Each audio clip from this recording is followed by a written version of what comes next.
Hi everyone, it's Brett. I wanted to play Super Mario 3D World on the Nintendo Switch. I ran into a problem though. So the Switch port of Super Mario 3D World plus Bowser's Fury I have was physically split in half. I don't feel like explaining how that happened.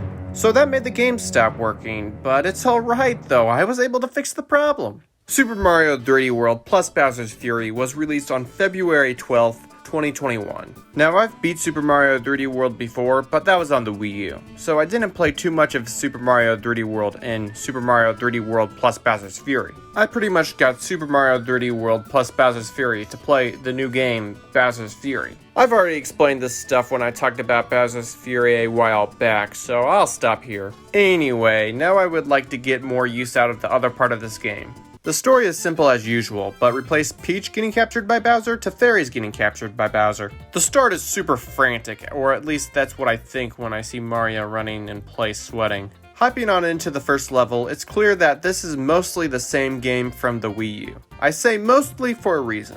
This game adds or changes some things. The most game-altering change done in this port, in my opinion, is the extra speed all the characters have been given. This is cool and makes going through levels really fun. Toad was the fastest in the first version, and now in this one he can reach even higher speeds. The new speed for the characters threw me off when playing the levels sometimes. I don't think changing the speeds was a bad idea, but I think it would have been nice to have some switch in the menu to toggle the speed to original and extra speedy.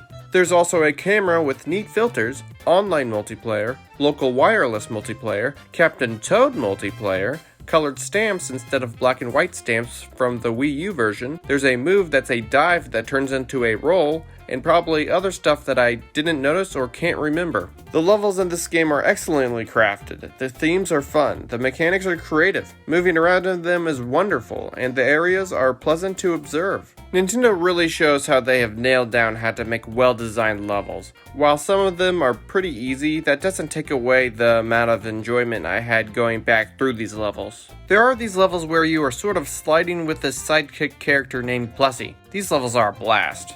I realized that Yoshi is not in this game, and I think Plessy was his replacement. When it comes to castle levels, they are pretty creative. The first one is fairly standard since it's pretty much a normal castle. It's a fun time. I get to kick soccer ball bombs. Bowser is in a car and basically says to bring it on with hand gestures. Not all castle levels have this stuff. In fact, sometimes they aren't even that much of a castle.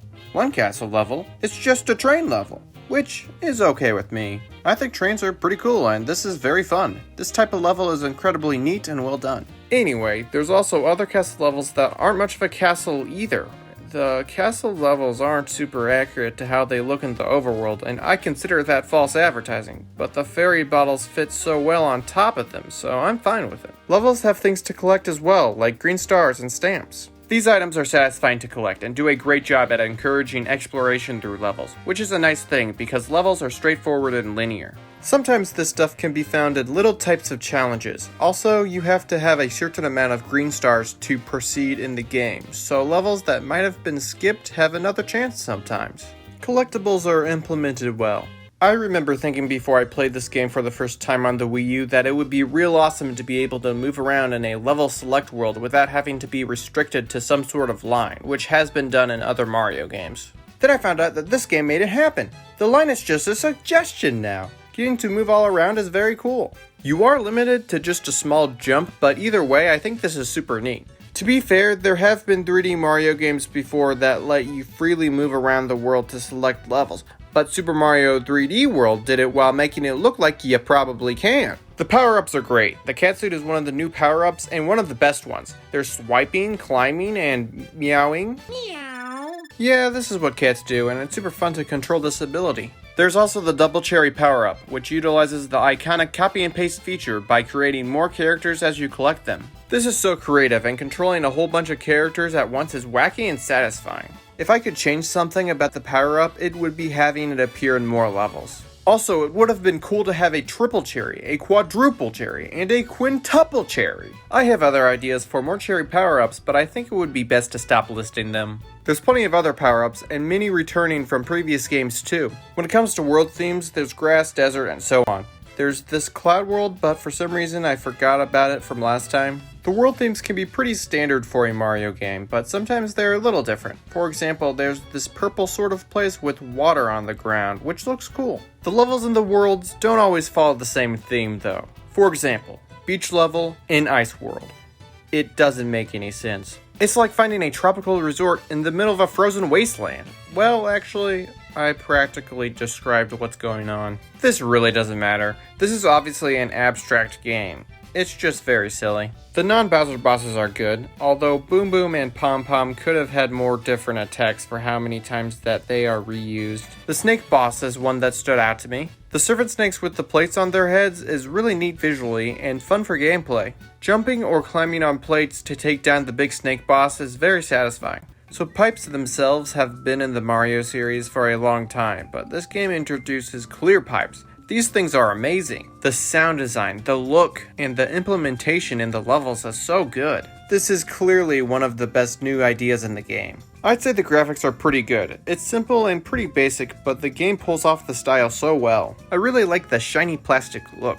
The way the light of the sun bounces off the water in some levels is fantastic. This is a great art style. The music is wonderful. It was inspired by jazz music, and I think this genre works great for the Mario series. There are plenty of tracks that I really enjoy. This is overall well done. So there's almost like a side game in Super Mario 3D World, and I already mentioned it when I talked about multiplayer being added to it earlier. Anyway, so this side game stars Toad, Captain Toad from Super Mario Galaxy to be exact. Toad is awesome, so this is already enough of a reason to like this. So the Captain Toad side game has levels found throughout the game. Basically, Toad is in this little diorama and has to collect green stars. The camera can be moved around, but Toad is unable to jump. If you have a backpack, you can't jump. That's just how it is.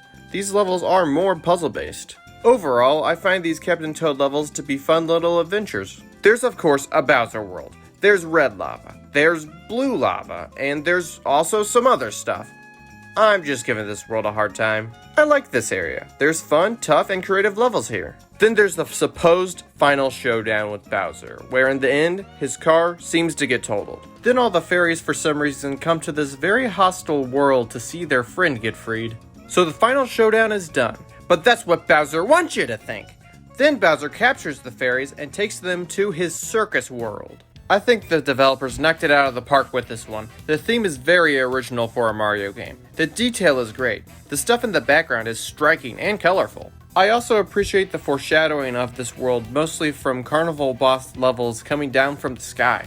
Then at the end, there's the actual final showdown with Bowser. Overall fun circus themed level, and then Bowser turns into a cat. This is quite neat because he doesn't do that on a regular basis. Oh yeah, he also multiplies with cherries. These were the perfect power-ups for Bowser to use for the final fight. Bowser climbs up, goes down, swipes, tail wags, and is in multiple places. This is a chaotic fight that is actually more of a platforming segment.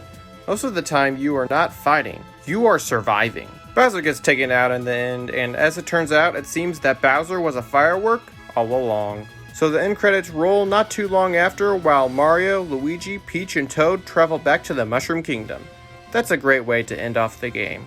There's also some special worlds that make for a wealth of post-game content. There's some pretty challenging levels. Also, Rosalina from Super Mario Galaxy can be unlocked as a playable character. All this post-game stuff is a really nice thing to have. After playing this game again, I still enjoy it as much as the original version. Although I don't think that I would have played this version of Super Mario 3D World if it weren't for me wanting to play Bowser's Fury. I have felt distaste that these games were bundled in one, and I guess I still do. I think though that I've learned that what I have has to be together. And I think that I can accept that. Anyway, one fascinating thing that I've learned from playing Super Mario 3D World again is that Bowser uses some high quality glass.